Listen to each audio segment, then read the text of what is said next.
Hold on to your butts. These are the Squashbuckler Diaries.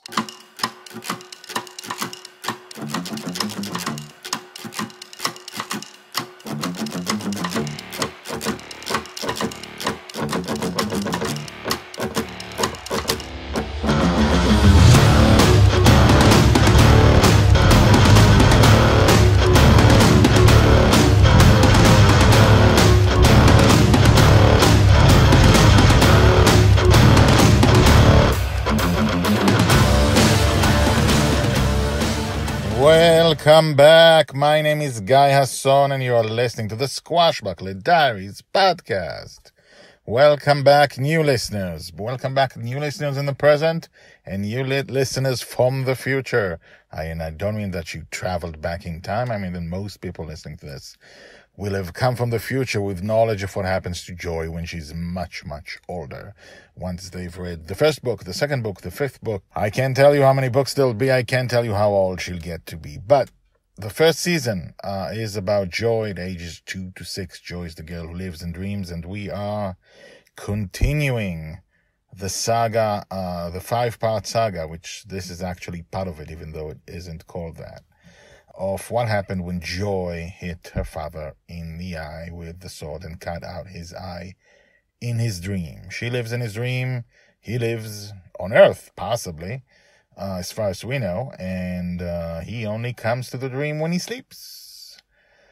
So, do listen to the last 5 episodes. If you have no time to listen to 5 episodes, listen to the last 2 ones, because they're the big thing. And you will get this episode a lot better if you've listened to at least those 2 episodes. So, let's begin. Episode 150, The Death of Superman. Joy's age 4.5, told by the Red Dragon. Dragon Father and Dragon Lil were pinned down behind a huge rock on the planet of the laser pirates of Chinchilla. The pirates were firing lasers from atop the castle they had overtaken, and Dragon Lil and Dragon Father had nothing to do but cower down behind the rock. They had nowhere to go. "Dad," my sweet Dragon Lil said, "you can't be hurt by lasers. Get up and storm them." Dragon Lil was referring to what had happened only a month earlier when she had played with her father's sword and had accidentally cut out his eye. The first pain and blood had vanished, only to have him fully recover within minutes. When he calmed her down, he told her that he could not be hurt, that he could not die, and he was absolutely right. In the dream, as far as I know, the dreamers cannot die and can only be hurt as long as they believe they can be. It seems that Dragon Lil did not forget that her father was an Ubermensch, as I remember it is called. Dragon Father looked at her as if he did not know what she was talking about. "What do you mean?" "The lasers can't hurt you. Nothing can happen to you." "What the hell are you talking about? You're being ridiculous." "Dad, don't you remember? Put your hand out, get lasered, and watch how you get better." He looked at her, not seeming to accept it, but also not willing to accept that she would say something so wrong. "Do it!" He exhaled with resolve. "Okay." He looked at his hands. Left hand. He raised it, and the middle of his hand was immediately hit with the laser. "Gah!" He held it back. It bled, and he hugged it close. "Okay, now wait a few seconds. It'll get better." He looked at her with disbelief. "Okay, I trust you here." Yeah, don't you remember I hit you with a sword?" "The sword? In the eye?" "In my eye?" He did not seem to be lying. He seemed to truly not remember. "That's ridiculous. I would have remembered that." Now it was Dragon Lil's turn to seem to doubt herself. Okay. He looked at his hand. The hole and the wound were still there. "Jeez, it's smart." Her forehead crinkled. "Huh." They waited another minute, but his wound did not get better. They began talking about other options to win the day. Dragon Father's wound would not heal completely for a week. From that point on, until I decided to leave them, she would not suggest again that her father could not be hurt. Told by the Red Dragon. Hashtags Joy, Justin, Dreamer. And so, if you recall, the most dangerous thing her father ever told her was that he couldn't be hurt, because it got her to thinking that she can't be hurt. So somehow, through his subconscious, or because he decided to do it, he taught her a lesson after a while that took back the fact that he was a Superman. Took back his superhero-ness, took back his invincibility. It didn't happen, never happened, this is a dream. And Joy has to learn that logic doesn't work the same way, and her father can be hurt. And that is the safest thing for her to believe. For now. I would also like to mention something else. This is episode 150. I didn't mention this in the beginning. 150 pieces of life of Joy Shelley, the girl who lives in dreams. And we are not yet done with season 1, and we are not yet done with Joy's life. We're only just beginning. 150 is nothing. I hope you're enjoying these daily things that are meant to be binged, or enjoy just a little bit a day. And I hope you are getting to understand Joy's life, her father's life, as much as we know in the dream, the Red Dragon, because big things are going to happen to them as everyone grows up. We are going to be following these characters a long, long time. Last thing, Ubermensch, not Superman, Ubermensch. One thing I decided it was a really big decision when I decided to be the one telling you the stories.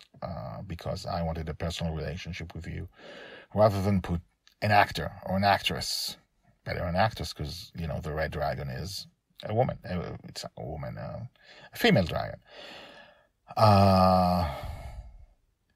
And I decided to do it. I wanted a personal relationship with you. I wanted you to hear my voice. I wanted you to hear the personal story sometimes behind it and my understanding of it. And eventually I want you to write in and, let's talk a little bit. But in the Squashbuckler Diaries at the website, it's very clear from episode 0, the Red Dragon has a slightly German accent. And I can't do a German accent. I can hardly do an American accent, which is what I'm doing here. And so she's a female, and she has a German accent. And every time she says is, it says ist, because that's what is in German. And that is the one thing that always pops up. So if you read the Squashbuckler Diaries at the website, you will find that the Red Dragon uses ist instead of is on a regular basis. But you will not find me saying it, because I cannot sustain even a bad German accent for all these episodes, and it'll just make it silly. So